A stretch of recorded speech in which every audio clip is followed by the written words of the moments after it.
So what's up everyone? Welcome back to your channel, Right to Life Institute. I am Alicia. I wanted to do a follow-up video regarding the video titled Belgium requesting EU citizens to leave if you receive unemployment or social aid.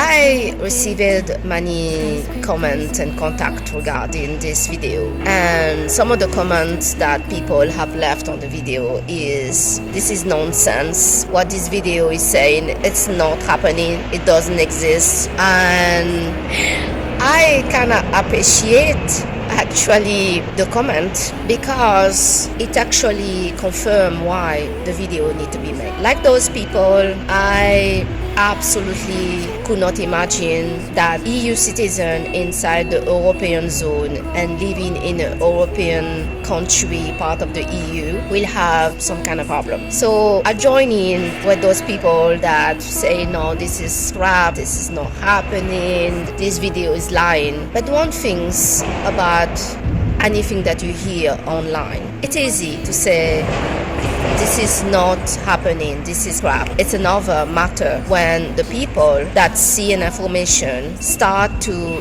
verify by themselves the information. It's clear that those people that left those comments on my video has not even taken the step to check the information. They simply attack the messenger and just say it's not happening. Yeah. The thing is, with the time we're living now, any of us can now type question on Google or even ask ChatGPT or Gemini, is this information have some truth or this is a total misinformation, and you get your answer.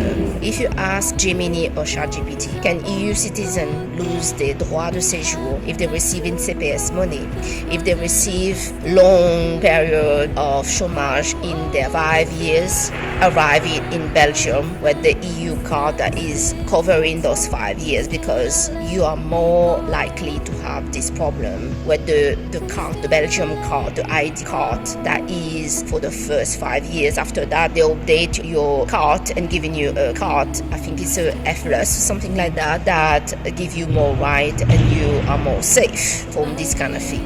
But with the EU card, the Belgium card that is covering your 5 years before you get this permanent card, permanent residence, you can get problem if you, and I'm not saying people do that on purpose, but you can get issue if you claim in CPS money and stay in it. You can get problem if you work a bit and then you claim in chômage. Already for the chômage and also for receiving money from the mutual, you need to meet condition. You need to have a number of months that you have worked in Belgium to be able to get mutual support.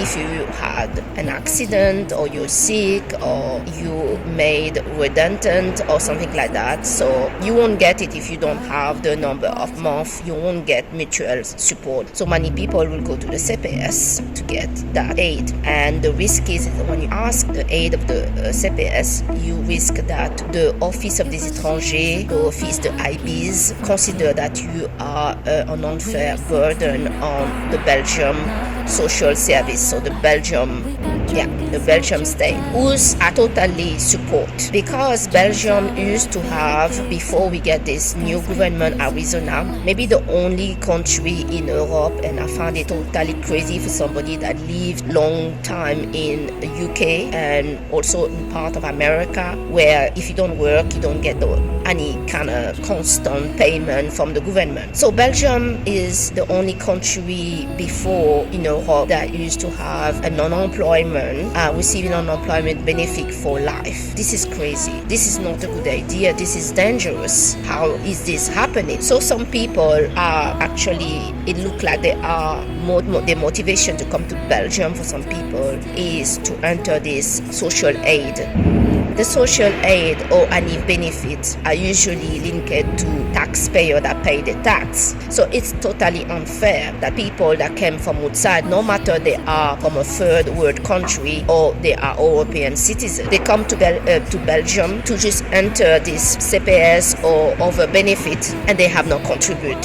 So that I don't agree. If you live in a country, you need to contribute. Many people commented on my video that no, this is not happening. And some people seem to think that I'm attacking Belgium. I'm not attacking Belgium because in the description of my video, I clearly say that the problem is not just in Belgium. I'm French, and this pretty much exists in France and actually been reinforced in France. Difference with Belgium is they have been made themselves noticeable in the EU Commission because Belgium is the one that applied this check on seeing if EU citizens have receiving social aid or they are receiving CPAS money or long chômage. Also, like I said, the chômage is if you're receiving a long chômage, if you're receiving chômage or mutual, is because you have contributed.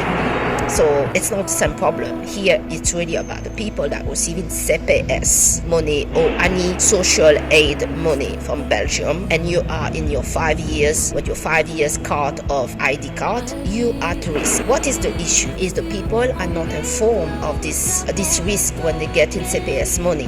The CPAS have the obligation to inform the person, and they are not informed. They let them receive it and they wait to be cut down by the Office of the Étrangers. This can be serious because if you have your children with you, if this is the only money that you're receiving, you're looking for work or you had an accident or you are sick, suddenly your CPAS money get cut, your Droit de Sejour get cut, you're risking to become homeless. Literally, if you don't have any person that can help. To be living in Belgium and any EU country, you need to meet the condition. So the conditions are you came here for working, you are a EU citizen, you come in for studying, or you have enough money to support yourself or somebody else, a third party person is helping you to survive in Belgium. That are the conditions. When you come here on the job contract, and that's how you get your Belgium ID, and then you lose your job, the Office of the Étrangers consider that your condition have changed. And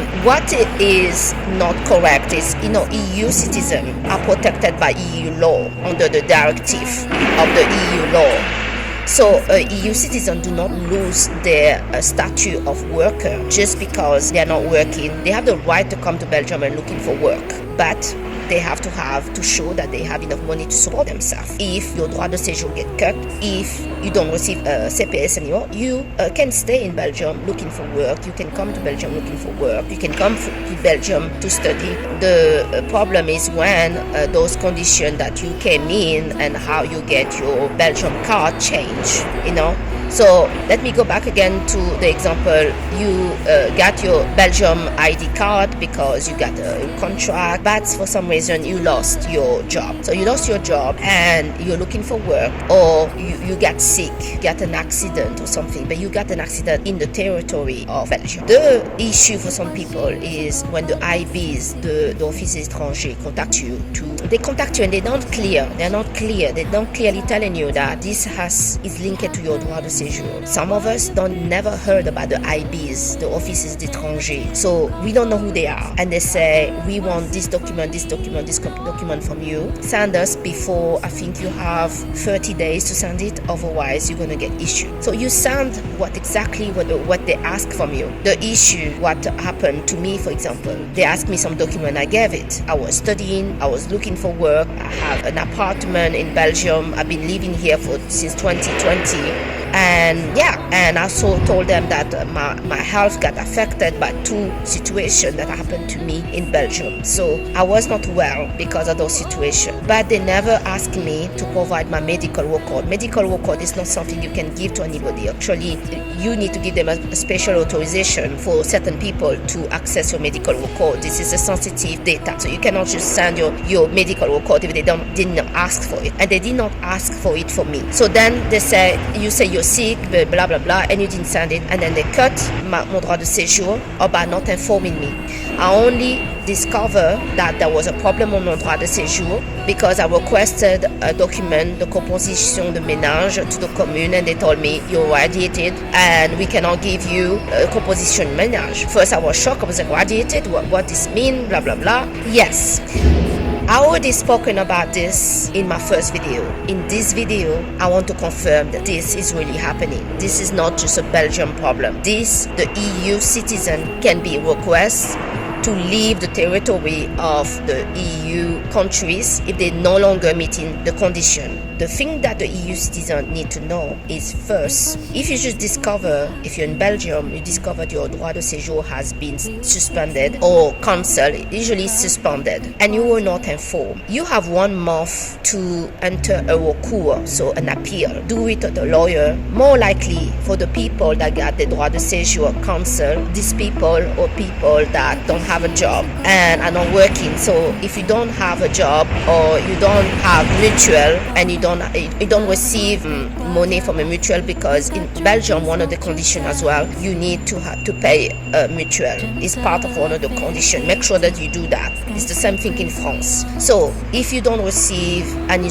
financial support to survive, like mutual money, chômage, or you don't have a job, more likely you have the right to access the pro deo, a pro deo lawyer to defend you. Make sure you do that straight away. You also need to know that losing your droit de séjour has some serious impact. One of the serious impact, you might be treated less better than a third country person as an EU citizen. It's incredible, isn't it? Be sure to know that legal aid is a right that even people with no passport, no documentation legal, people that committed crime and everything have the right to have. So if someone try to make you believe that because your droit de séjour has been suspended and you cannot prove that you have income because you have none, it's very difficult to prove when you don't have chômage, when you don't have mutual, or you don't have CPAS. If you don't have any revenue, sometimes it's very difficult to prove that you don't have that. What you can do is to write a document on honor that you say, I declare by the honor that I don't receive any of that. Yeah. If they start to accuse you of something, it's to them to prove, the burden fall on them to prove that you get some hidden money. But anyway, to come back to this issue of the recours only start, you have 1 month. The recours only start the day you receive the letter from them. If you did not receive the letter from them and they say we signed it, no, they need to send it to you and you need to receive it. Yeah. If they insist that, oh, we signed it and we don't care that you didn't receive it, you contact your ambassade.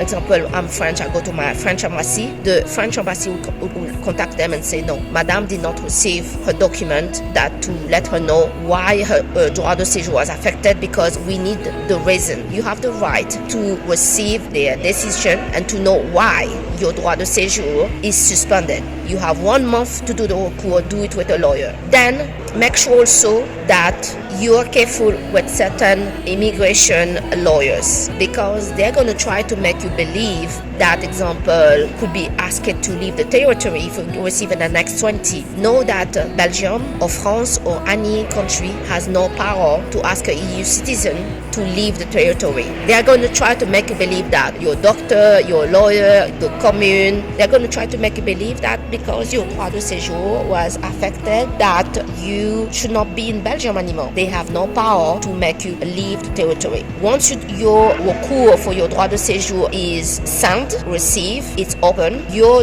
rights, all your rights stay the same, but you're going to be on Annexe 35. This is very unusual for an EU citizen to be on Annexe 35, because Annexe 35 is for a third country, people that come from a country that is not from the EU.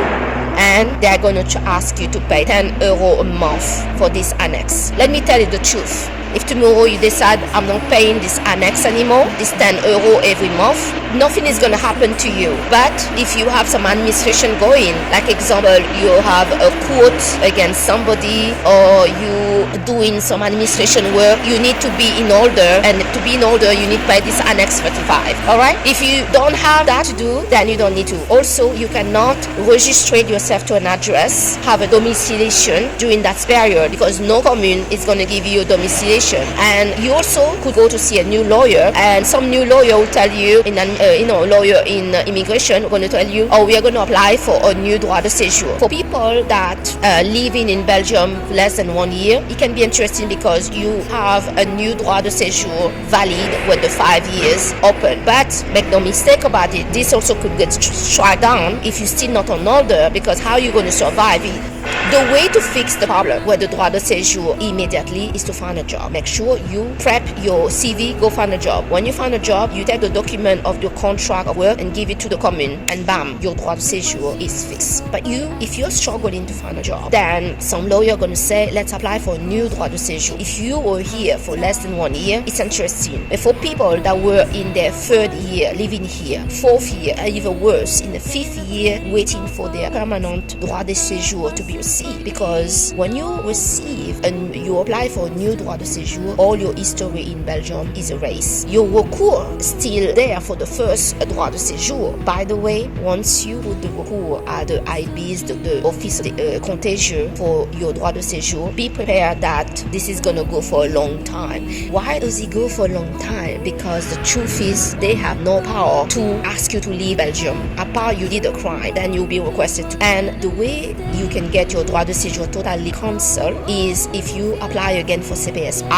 CPAS going to try to resist you and say we cannot give you CPAS money. But CPAS is a social service to help people that's struggling, that prevent you to be homeless. Yes, you still have the right after your droit de séjour is suspended and you're on Annexe 35. You have the right to ask, like example, some emergency aid. Like example, if you get expulsion from your apartment, you can ask help for getting your stuff out, and maybe if you find a new apartment or food, they're going to think like if you don't have money to pay the apartment, because they only pay the first month to help you to get the apartment and the deposit. After that, you have to pay the rent every month. If you don't have any money, then you're going to get again expulsed, and more likely they're not going to want really help. But requesting again for CPAS money will guarantee that your droit de séjour will be totally cancelled. But when your droit de séjour even get cancelled, it's not all over, because this need to go in front of a judge, more likely the tribunal or première instance, and the judge gonna look what is your possibility. Do you have a partner that can help you? Do you have somebody, a third party, parents or something that can help you so you can meet the condition to stay in Belgium? Are you studying? Have you got any finance to support yourself? If you got none, the judge will support that your droit de séjour is suspended. But even your droit de séjour is suspended, Belgium have no right to ask you to leave. You have to commit a big crime to be requested to leave the territory of Belgium. Alright? So do not make the mistake to work if you can't. If you are in your 2nd year in Belgium, your 3rd or 4th or 5th year in Belgium, and you're waiting for your permanent residency card from Belgium, do not apply for new droit de séjour card, new Belgium ID, because that will cancel all the history that you had before. So you started again at 0. You don't want to start at 0 if you are in your 2nd, 3rd, 4th, 5th year, because this means you're going to go further from having your permanent card or residency in Belgium. Once you get your permanent card in Belgium, you have the right of everything, and you have the right again to apply for CPAS. Also, I would say, guys, we don't want to be a burden for any country in the EU or else. So people that only plan to live from chômage and CPAS money, they need to wake up. This is not the way to be. We want to be contributing to taxpayer. We want to be taxpayer, contributing to any country that we live in, and not to be here to just be taken. In that respect, I agree with the government of the Arizona about this, limiting chômage for people that have been in chômage for life. This is not tenable to have this. So yeah, so I hope you guys, this video is going to help you. There are many things, many rights that you have as an EU citizen, even if your droit de séjour is suspended. The best is if your droit de séjour is in recours, all your rights still the same, but you're going to experience maybe some discrimination. People are going to look at you why you don't have your card. By the way, the card, the ID card, the Belgium card, make sure you keep it at home. That card, they're going to try to make you believe that it's not working, it has been cancelled. No, your registration national is linked to that card, and every time you're going to the doctor, pharmacy or something, the card, they still can access it, because the card details is not cancelled until your droit de séjour totally been cancelled by the Office des Étrangers, the Office of the Contentieux. Your card is active. What you need to do, leave it at home. Don't take it to the commune when you go to sign your Annex 35. Bring your passport, because when you bring it to the commune, they take it from you. It's best to keep your card, because when you go to have a normalization, to look normal, you need to show that card. So if you have that card, people are not really realizing that you have a problem with your droit de séjour, and make sure that you start to look for work, because the issue is Belgium don't want you to come to their country and living on the taxpayer money people that have worked. That's normal. The same for France, for Italy, for Italy is a bit special, yeah, Spain, all those things. So as soon you get CPAS money, make sure that you look for work, and make sure that you know that you risk now your droit de séjour to be suspended by the Belgian government. So for those that have a doubt that this video, the information in this video is a lot of crap, what I say, don't believe anything that you hear. Go check it by yourself, Google it, or ask ChatGPT or ask Gemini, and the app, the chat box will tell you, it clarified for you. Everybody now use ChatGPT and Gemini for all their question about medical or legal especially, so you will get the information. So I thank you today to have watched your channel with me, Brighter Life Institute. I'm Alicia, and I'll see you on the next video, and I hope that this video is going to help you to keep you safe and to prevent that you get in some issue in Belgium or France or anywhere with your droit de séjour. The droit de séjour is very important for your right. You might suffer some either discrimination and a droit humanitarian, because people treat you differently when they see that you are not in order administrative. They might see you illegal despite you are EU citizen. So please do not fall in that, and prevent that. You know your right, and know that as an EU citizen you have a lot of rights. Your right cannot be removed from you. Okay? The EU law is protecting the EU citizen, and if somebody is breaching that, you can contact the EU commissioner, your ambassade, and the Solvit, SOLVIT, and always take a lawyer, take a good lawyer that protects your right. Don't also blindly follow the advice of the lawyer. Challenge the lawyer. Check the information yourself. Use ChatGPT, Gemini to know your right. Alright? Thank you so much for watching this video. I'll see you on the next video. Bye!